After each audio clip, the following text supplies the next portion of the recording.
Hi, welcome back to Lunch Break at Lexplore. I'm Janet, a kindergarten teacher and a mom of two. Hi, I'm Ben. I'm in 5th grade. And Ben is here. He's helping us out by pretending to be a beginner reader. Today's topic is those tricky B and D reversals. They are so common.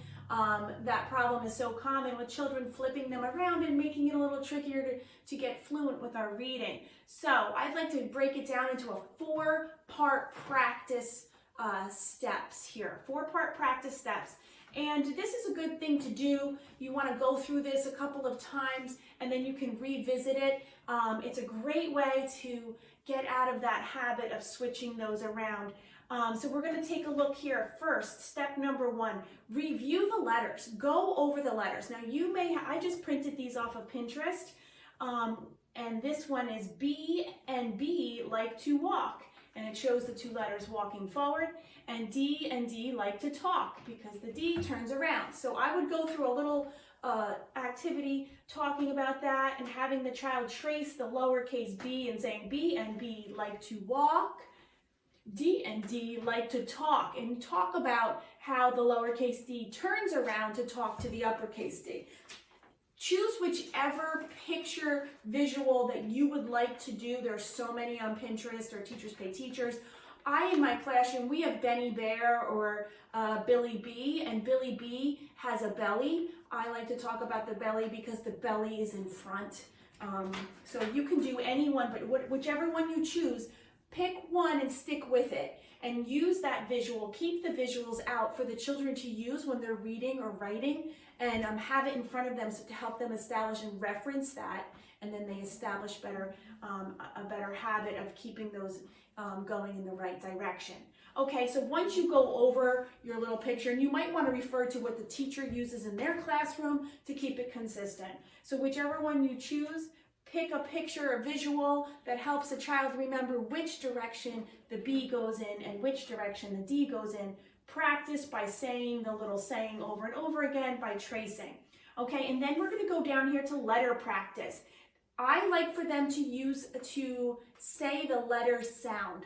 The sounds are what we need when we're reading, okay? And that's what's going to help them cruise through their reading and reading their words. So go ahead, Ben. Can you go through and tell us the sounds you see on this line? B, B, D, B, D, B, B, D. And when we were practicing earlier, Ben was saying duh. You want to make sure they cut off that sound after the d and make it a d instead of a duh, right? So after you go through that a couple times, then you're going to put it into words. So this is a progression. You know, this is just recognizing the letters. This is differentiating between the two. You're going to need extra practice here. And now we're going to put those letters into words and practice reading and becoming fluent and recognizing more quickly which letter sound it is, d or b. Go ahead, Ben.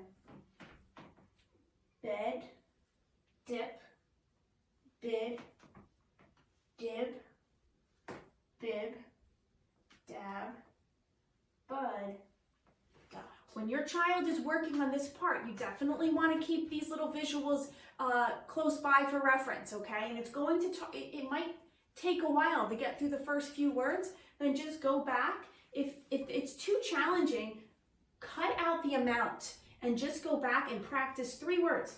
Keep practicing those 3 words and then add more on. Whenever anything is too overwhelming, chop it down. Work on smaller portions, okay?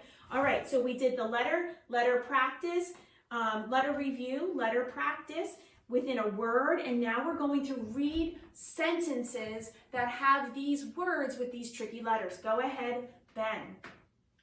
Ben can, Nice and loud. dot, and dab.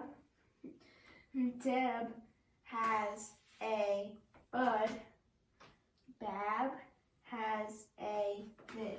Okay, so those are just some quick examples, but I want you to think about this in the 4-part practice step progression, okay? Letter review, letter practice within a sentence, within a word, within a sentence. Now, on Lexplore.com, we have these reading routine lists that are super helpful, and they're great for fluency and even decoding practice.